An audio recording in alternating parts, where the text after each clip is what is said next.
Assalamualaikum warahmatullahi wabarakatuh. Shalom, Om Swastiastu, Namo Buddhaya, salam kebajikan. Selamat malam Mbak Ayu dan teman-teman sekalian.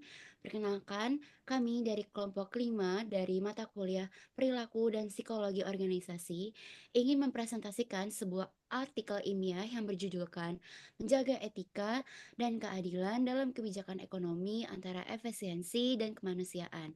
Sebelum masuk ke materinya, izinkan saya untuk memperkenalkan nama anggota-anggota saya, yaitu ada Kak Aneza Nuraina dari Sistem Informasi, ada Kak Ratu Keisha dari Ilmu Komunikasi, Kak Sala Gracia dari Akuntansi, saya sendiri Nurnaila Putri Haswadi dari Akuntansi, dan rekan saya Areta Ilhamiluna dari Akuntansi. Materi pertama akan dipresentasikan dan dijelaskan oleh Kak Sola, dipersilakan.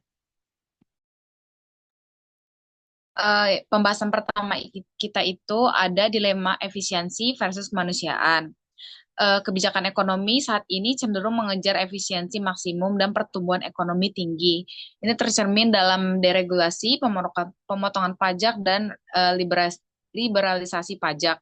Namun pendekatan ini sering mengabaikan nilai-nilai etika dan keadilan. Kita tahu sendiri sebagai POV kita sebagai masyarakat, kadang-kadang emang kebijakan dari pemerintah itu khususnya di bidang ekonomi itu kadang suka nggak sama gitu sama yang kita pengenin, kayak itu merugikan kita gitu. Jadi pembahasan kita kali ini tuh ketimpangan antara uh, kebijakan dari pemerintah tentang dilema efisiensi versus kemanusiaan.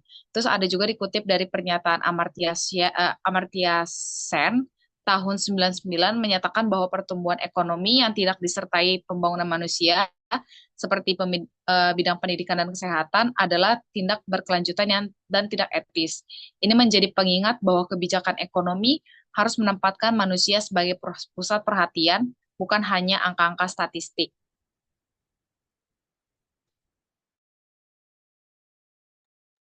Oke, materi selanjutnya akan Selanjutnya disampaikan di Neza. sini ada keadilan sebagai fairness atau dari pandangan John Rawls sendiri.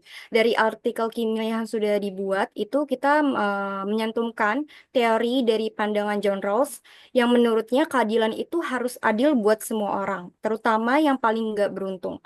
Dalam bukunya, A Theory of Justice, dia ngenalin ide principle of difference, yaitu ketimpangan. Misalnya perbedaan gaji atau fasilitas itu boleh aja ada, asalkan itu tuh benar-benar ngasih manfaat ke orang-orang yang paling lemah atau miskin. Contohnya, kalau pemerintah nurunin pajak perusahaan besar, itu cuma bisa dibilang kalau adil kalau hasilnya bikin lapangan kerja baru untuk masyarakat yang butuh. Rawls juga nggak setuju sama pandangan utilitarian yang cuma fokus bikin senang mayoritas, karena itu tuh bisa aja ngerugiin kelompok kecil atau minoritas. Menurut dia, negara tuh harus bikin sistem sosial dan ekonomi yang ngebagi peluang dan kekayaan secara adil ke semua orang.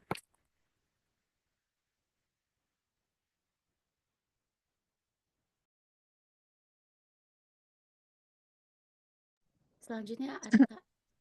Selanjutnya, ada efisiensi anggaran dan dampaknya di Indonesia antara penghematan dan pengorbanan sosial. Di Indonesia, efisiensi anggaran pada 2025 menyebabkan pemutusan hubungan kerja atau PHK besar-besaran di sekitar jasa transportasi dan pariwisata. Ini berdampak pada UMKM dan pekerjaan formal yang sangat bergantung pada belanja publik. Pemangkasan belanja pemerintah, meskipun efisien secara fiskal, menciptakan efek domino terhadap daya beli masyarakat. Ini menunjukkan pentingnya perlindungan sosial seperti pelatihan kerja, buat bantuan langsung, dan subsidi bagi kelompok terdampak. Tanpa pendekatan yang inklusif, kebijakan efisiensi justru memperparah ketimpangan dan krisis sosial.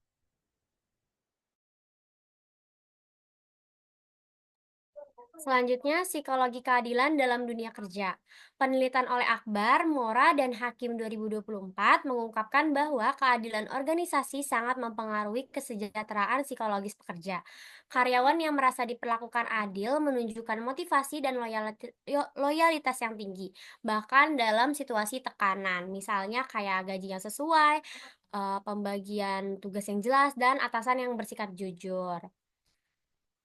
Kalau dalam konteks ekonomi makro, keadilan ini harus hadir tidak hanya di ruang kerja, tetapi juga di kebijakan publik.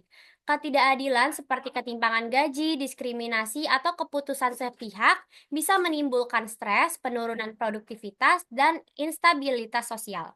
Kayak keadilan organisasi itu motivasi, loyalitas, dan kesejahteraan meningkat. Kalau misalnya ketidakadilan bisa stres, keinginan untuk resign atau mengundurkan diri, dan juga produktivitas pekerja itu menurun.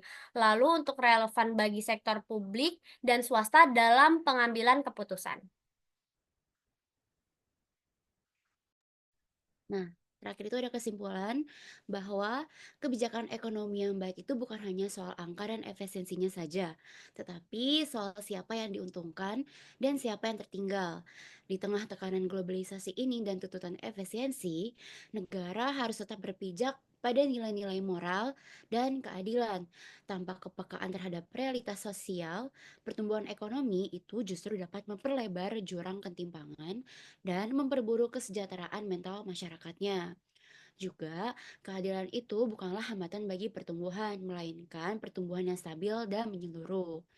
Dalam dunia yang semakin kompleks ini, hanya dengan mengedepankan pendekatan yang etis, manusiawi, dan adil, kita bisa membangun ekonomi yang benar-benar berdampak bagi semua orang, bukan hanya segelintir pihak-pihak saja. Oke, mungkin presentasi dari kami. Terima kasih atas perhatian dan waktunya. Semoga apa yang kami sampaikan itu bisa bermanfaat bagi kita semua.